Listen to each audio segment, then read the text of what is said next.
한국 정부가 핵 추진 잠수함을 본격적으로 개발하겠다는 의지를 밝히고 미국의 핵연료 구매 의사를 전달했다는 보도가 최근 국내 언론에서 나왔습니다. 해당 보도에 따르면 미국이 핵연료 판매에 신중한 입장을 보이고 있지만 우리 정부는 이르면 2030년에는 핵 추진 잠수함을 실전에 배치하겠다는 뜻을 강하게 갖고 있는 것으로 알려졌는데요. 또한 핵연료의 공급과 사용이 현재 남북한 상황과 주변국의 정서 등을 감안했을 때 정치적으로 민감한 사안인 만큼 유럽 등 다른 나라보다는 동맹인 미국으로부터 구매하기를 희망하는 것으로 전해졌죠. 이에 따라 앞으로 장기적으로 미국과의 관련 논의가 이어질 것이라는 분석이 나오고 있습니다. 실제로 지난달 중순 김현종 청와대 국가안보실 1차장이 미국 측에 한국의 핵 추진 잠수함 개발 필요성과 계획을 설명하고 이를 위한 핵연료인 전홍축 우라늄을 미국에서 공급받고 싶다는 뜻을 전달한 바 있습니다. 게다가 앞서 지난 7월에도 김현종 2차장은 핵 추진 잠수함과 관련된 언급을 한 적이 있는데요. 한미 미사일 지침 개정 발표에 관한 인터뷰 과정에서 차세대 잠수함은 핵연료를 쓰는 엔진을 탑재한 잠수함이라고 밝혔던 것입니다.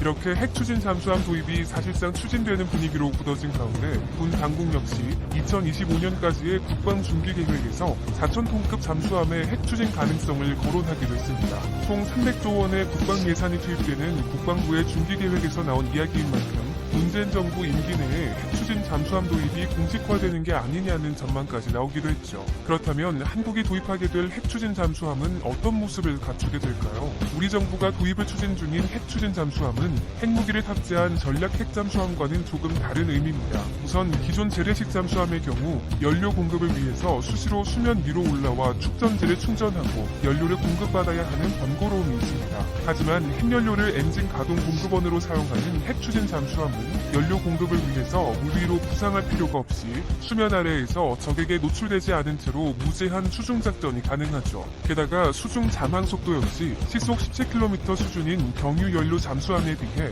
최대 3배에 가까운 시속 46km까지 낼 수 있습니다. 따라서 이런 핵 추진 잠수함이 실전에 도입된다면 잠수함 발사 탄도미사일 SLBM을 실은 북한 잠수함을 오랜 시간 동안 실시간 감시하고 추적하는 동시에 만에 하나 북한이 잠수함에서 핵무기를 발사하려는 움직임이 포착될 경우 북한 수역 인근에서 대기하다가 목표물을 타격한 뒤 신속히 현장을 빠져나올 수 있는 전력을 갖추게 되는 겁니다. 다만 핵추진 잠수함은 미국이나 중국 등 군사강국이 보유한 전략 핵잠수함과 큰 차이점이 있는데요. 바로 전략 핵잠수함은 핵탄두를 탑재하는 동시에 엔진 연료 역시 핵을 사용하는 것이지만 이에 비해 한국이 고려하고 있는 핵추진 잠수함은 핵탄두를 장착하는 것이 아닌 엔진만 핵연료로 가동하는 것입니다. 사실 우리 정부가 핵추진 잠수함의 도입을 추진했던 것은 이번이 처음이 아닙니다. 2003년 노무현 대통령이 관련 작업을 직접 추진하면서 본격적인 사업이 진행되었던 것인데요. 당시 조영길 국방장관은 2003년 6월 2일 해군의 핵잠수함 건조를 대통령에게 보고했었고 노무현 대통령이 이를 승인하면서 구체적인 논의가 본격화됐었죠. 특히 군의 보고 날짜인 03년 6월 2일이라는 의미를 담아 362 사업으로 명명했고 비밀리에 핵추진 잠수함 건조를 추진했었습니다. 더욱이 노무현 정부는 전시작전 통제권을 미국으로부터 가져오는 등 자주 국방을 적극적으로 추진했었는데 이 당시 북한은 1993년에 이어 두 번째로 핵 확산 금지 조약 NPT를 탈퇴하겠다고 선언하면서 2차 핵위기가 고조되는 상황이었습니다. 결국 한국 입장에서는 강력한 군사력을 필요로 했고 이를 증명하듯이 중장기적으로 북한의 핵무장 전략에 대응하는 차원에서 핵추진 잠수함을 가장 적절한 대안으로 생각했다는 것이 군 내외의 전반적인 시각으로 알려져 있습니다. 하지만 안타깝게도 이 계획은 그리 오래가지 못했는데요. 이듬해인 2004년 국제원자력기구가 한국원자력연구원의 우라늄 농축 비밀 실험에 대한 사찰을 통보하면서 어려움을 맞은 것입니다. 실제로 관계자들의 주장에 따르면 국제원자력기구의 사찰 과정에서 핵추진 잠수함 사업이 드러날 경우 핵무기 개발 의혹 등 불필요한 오해를 불러일으킬 수 있는 만큼 대외적 파장을 우려해 결국 무산됐다는 게 일반적인 중론입니다. 그리고 이후 잠잠했던 핵추진 잠수함 논의는 북한이 핵실험 등 잇따른 도발을 해오던 2016년 여권에서 다시 나오게 되는데요. 당시 새누리당의 원유철 의원이 언론을 통해 상시적으로 북한의 도발을 감시하고 제어할 수 있는 핵잠수함을 배치해 북한의 SLBM 도발을 원천적으로 공세해야 한다고 주장했던 것입니다. 또한 북한의 SLBM 도발을 막기 위해 잠수함이 밀착 감시를 해야 하는데 현재 우리가 보유하고 있는 디젤 잠수함으로는 이 2주에서 3주 정도밖에 작전에 투입될 수 없다면서 핵추진 잠수함 도입의 중요성을 역설했었습니다. 이때 북한은 SLBM 발사 성공을 대대적으로 보도하면서 전략 핵무기 고도화를 대내외에 과시해온 상황이었죠. 그만큼 우리 정부의 위기의식도 고조되던 상황에서 나온 논의라고 할 수 있습니다. 물론 지금과 마찬가지로 당시에도 동맹국인 미국의 동의 여부가 쟁점 사안이었습니다. 하지만 원의원은 핵추진 잠수함 건조에 동맹국인 미국의 동의가 필요하다는 지적에 대해 낙관적인 전망을 내놓았었는데요. 현재 김현종 2차장이 미국의 구매 의향을 밝힌 것과 같이 당시 원의원도 저농축 우라늄 농축을 에너지원으로 사용하고 또 이것을 잠수함을 움직이도록 하는 발전용으로 사용하는 것이기 때문에 미국도 긍정적으로 검토할 것이라고 전망했던 것입니다. 또한 원의원은 핵무장 우려에 대해서는 선을 그으면서 NPT에도 관련 규정이 있고 국가안보가 상당한 위험에 처할 경우에 자구책으로 핵무기를 갖는 것은 불법이 아니라는 국제사법재판소의 판결도 있다는 점을 근거로 들면서 핵추진 잠수함 도입에 대해 미국과의 협의가 충분히 가능하다고 주장했었죠. 하지만 이 주장은 새누리당 내에서 적극적인 공감대가 형성되었음에도 정부가 공식적으로 미국과 협의하진 않았는데요. 그런데 지난 2017년 대선 과정에서 후보로 나선 문재인 대통령이 핵추진 잠수함 도입을 추진하겠다는 공약을 내걸게 됩니다. 특히 대선 후보 토론회에서 문재인 대통령은 핵추진 잠수함이 필요한 시대가 됐다고 운을 떼면서 당선되면 미국과 원자력 협정 개정을 논의할 것이라고 언급했었죠. 2017년은 북한이 막바지 핵실험을 강행하던 시기였던 만큼 당시 새누리당은 물론 민주당에서도 북한의 SLBM 발사와 핵실험 등 북핵 위협이 한계치에 다다른 상황이었습니다. 결국 이때 문재인 대통령의 공약은 한국이 처한 상황에서 대응할 수 있는 최선의 카드가 다름 아닌 핵추진 잠수함이라는 것이 정치권의 공통된 인식이었다는 것을 유추할 수 있는 대목입니다. 그렇지만 우리 정부의 희망과 다르게 미국은 한국의 핵추진 잠수함 도입에 대해 조심스러운 입장을 유지하고 있는데요. 그리고 미국이 이런 입장을 보수하고 있는 표면적인 이유는 한국전쟁 직후 양국이 맺은 한미 원자력 협정 때문입니다. 이는 한국이 자체적으로 우라늄 농축을 할 수 없고 군사적 목적으로 핵연료를 사용하는 것을 제한하는 내용을 다루고 있죠. 앞서 5년 전 우리 정부는 이 협정을 일부 개정할 것을 미국에 요청해서 20% 미만의 우라늄 저농축을 허용하는 내용으로 합의했지만 그마저도 미국과의 협의를 1차적으로 거치도록 했는데요. 결국 일각에서는 한미 원자력 협정에 따라 한국이 미국과 합의 없이 자체적으로 핵연료 개발을 추진하기 어려운 상황에 놓여 있기 때문에 현재 한국 정부가 짜낸 고육지책이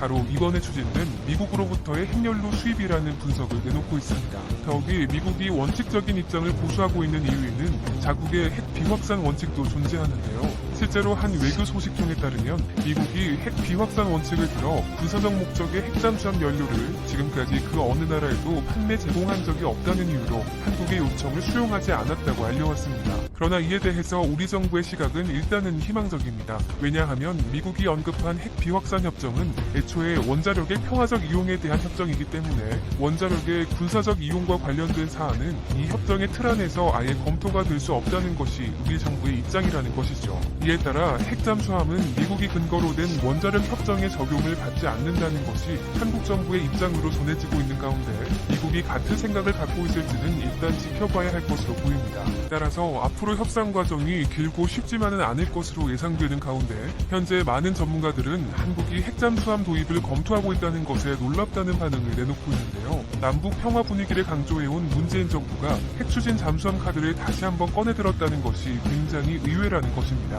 특히나 집권 초기부터 북한과의 대화 기조를 유지해왔고 최근 북한 김정은 국무위원장이 노동당 창건 70주년 열병식 기념사를 통해 대화의 뜻을 밝힌 직후에 나온 핵추진 잠수함 추진 이야기이기 때문에 향후 한반도 정세가 다시 한번 흔들릴 가능성도 높아 보입니다. 한편 한국의 군 전력 강화에 대해 느끼는 북한의 위협은 우리가 일반적으로 생각하는 것보다 더 무겁게 받아들여진다고 알려져 있는데요. 우선 최근까지 매년 정기적으로 진행되었던 한미 합동 군사훈련 시 한반도 일대에 전개되는 항공모함과 전투기 등의 북한군은 실정과 동일하게 대비 태세를 갖춘다는 것이 우리 군과 정보당국에 의해 자주 포착된 바 있습니다.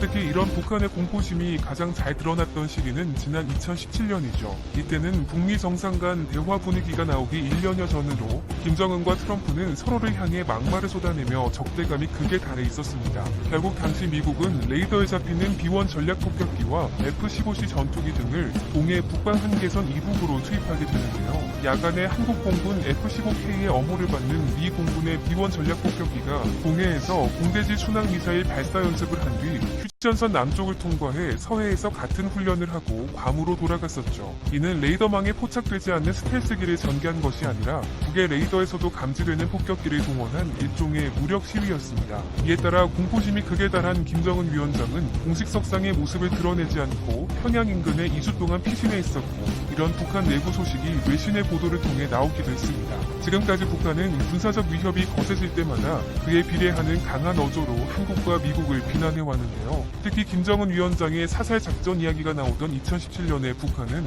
사살 작전이 시행되면 그에 대한 반격으로 1차는 청와대를 타격하고 2차는 미국 본토 공격을 하겠다고 발표하면서 한미를 향해 매우 강한 적개심을 드러냈었죠. 그리고 지금까지 보여준 것처럼 이번 핵추진 잠수함 도입 논의가 공개되자마자 북한은 역시나 한국을 향한 비방에 나섰습니다. 북한 선전 매체 메아리에 따르면 남조선 당국의 핵연료 구입 기도는 조선반도의 평화를 파괴하고 지역의 긴장 고조와 군비 경쟁을 초래하는 위험천만한 망동이라면서 우리 정부를 향해 제 처지나 알고 덤벼야 한다는 비아냥을 쏟아낸 것입니다. 물론 북한 입장에서 우리의 핵추진 잠수함 도입이 굉장히 민감한 문제일 수밖에 없는데요. 김정은의 시찰 모습까지 공개하면서 시험 발사 성공을 대내외에 과시했던 SLBM과 직결되는 문제이기 때문입니다. 즉 한국의 핵추진 잠수함은 SLBM의 전략적 가치를 상대적으로 낮추게 만드는 것이죠. 특히나 잠수함에서 미국 본토까지 타격이 가능한 SLBM을 미국과의 협상 카드로 활용해온 북한이기 때문에 민감하게 반응하는 건 어찌 보면 당연한 일이기도 한데요. 게다가 북한은 우리가 비핵화를 요구할 때마다 조선반도 전체의 비핵화를 주장하면서 북한의 실질적 위협이 되는 한반도 내 미군의 전략 핵무기 역시 철수해야 한다는 입장을 고수해왔습니다. 이런 상황에서 우리 군의 핵추진 잠수함 추진은 북에게 더욱 심각하게 다가올 것이라는 게 전문가들의 시각입니다. 따라서 문재인 정부가 이 시점에서 핵추진 잠수함을 논의하면서 앞으로 남은 2년 동안의 대북 협상력이 달라질 가능성도 높아 보이는데요. 실제로 지난해 남북과 북미 간 잇따른 정상 간 만남 이후 올해에는 다시 남북 관계가 경색된 상황에서 한국 정부로서는 마땅한 대북 압박용 카드가 없던 것도 사실이었기 때문에 핵추진 잠수함은 한국에 큰 힘이 될 수 있죠. 이런 가운데 김정은 위원장이 다시 한번 대화를 시도하려는 제스처를 보였습니다. 결국 한국 정부가 선제적으로 별다른 행동을 취하지 않은 채 다시 북한과 대화에 나설 경우 계속 끌려다닐 수 있다는 계산 아래 핵잠수함 도입에 나섰다는 분석도 충분히 가능합니다. 한편 청와대는 핵추진 잠수함 관련 내용이 언론에 보도된 뒤 국익에 관련된 사안이라는 이유를 들어 구체적인 내용은 항고했는데요. 이는 북한을 포함한 주변국들의 시선을 의식한 행보라고 할 수 있습니다. 집권 후반기 다시 한번 남북 평화 분위기를 추진하면서 동시에 국방력 강화 카드 역시 들고 나온 한국의